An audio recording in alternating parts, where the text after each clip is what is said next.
Hello and welcome to Real Talk, Pi TV's new film review show. Today we'll be talking about the new James Bond film, Spectre. We'll also be looking back at the very first Bond film, Dr No. We'll be comparing them later on and discussing how Bond films have changed over the last half century. But first, we took to the streets of London to find out what the public thought of the latest release in the 007 franchise. But when we got out there, James Bond fans were surprisingly hard to find. So, have you seen the new James Bond film? No, I haven't. No. Not yet. No, not yet. No, Are you going to see it? Yeah, probably. maybe. Probably yes. Are you excited?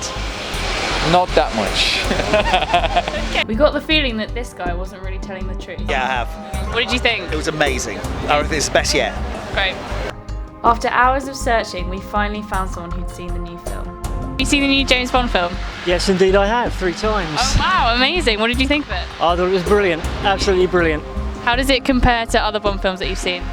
Well, they're all good. There's no such thing as a bad Bond film. It's up there with the best of them. So, Johnny, do you think it was up there with the best of them? No, I was actually really disappointed with Spectre, Lydia. Compared to Skyfall, which I think showed that Bond films could be different, they didn't have to be the same formulaic, lightweight films. They could have like real edge to them. I think Spectre is going right back to that Roger Moore style of bawdy jokes and predictable action that I find kind of uninteresting. Yeah, I'd have to agree. They clearly didn't know how to end the film. I think it became a sort of pastiche of all former Bond films in a way. Yeah, I think you're right. It was far too long. And the opening shot, the first shot, which is like a long tracking shot of Mexico City during a Day of the Dead parade, I thought was amazing. It was really visually interesting, and it kind of really got my hopes up that this was going to be, something good to watch. But, it was just immediately ruined by this ridiculous helicopter fight scene, which I think kind of sets the tone for the whole film. It was just silly in a way. Yeah, I mean, another issue I had with the film was the convoluted plot, which, not giving too much away, involved a lot of characters from other Daniel Craig Bond films, which meant that there was a lot to remember for the scenes to make sense, and it was just quite hard to follow, and I didn't really like that aspect of the film. Yeah, the plot was overcomplicated. They were trying to be too, serious, and they didn't really know when to be serious and when to be jokey. So there was this car chase with Bond and one of his bad guys, both in supercars, and then suddenly they're going through the streets of Italy and this fat Italian man singing along to opera in his Fiat 500, and it just takes all the tension out of the scene. And, sometimes it's too serious, sometimes it's too jokey. It never really walks that balance. So I wouldn't say it's the worst Bond film I've ever seen. It's not like on Her Majesty's Secret Service, but it really doesn't stand out from the crowd, and I don't think it will age well at all.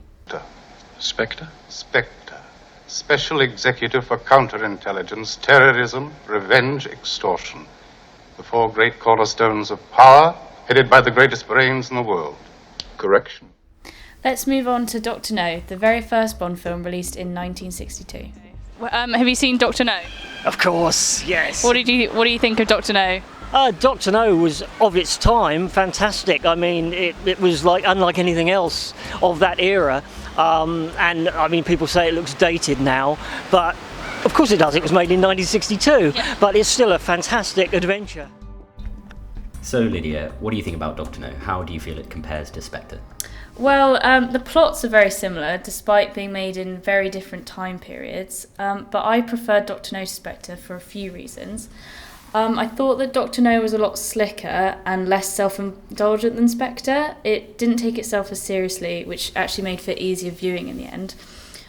Also, Sean Connery makes a far better Bond, in my opinion, because he's classy and smooth, a lot smoother than Daniel Craig, who I actually think comes across as a bit of a creep. Wow, okay.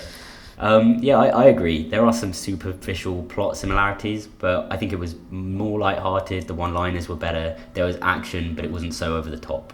Yeah, I'd have to agree. So, how do you think Bond films have changed over the last 50-odd years?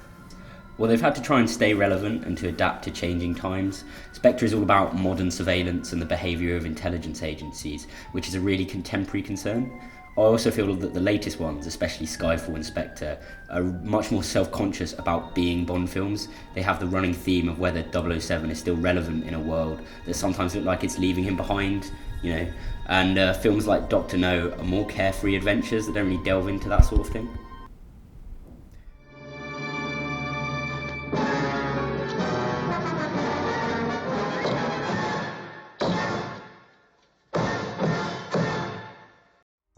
Thanks for watching. This has been Real Talk. Next time we'll be discussing another new film and another old film.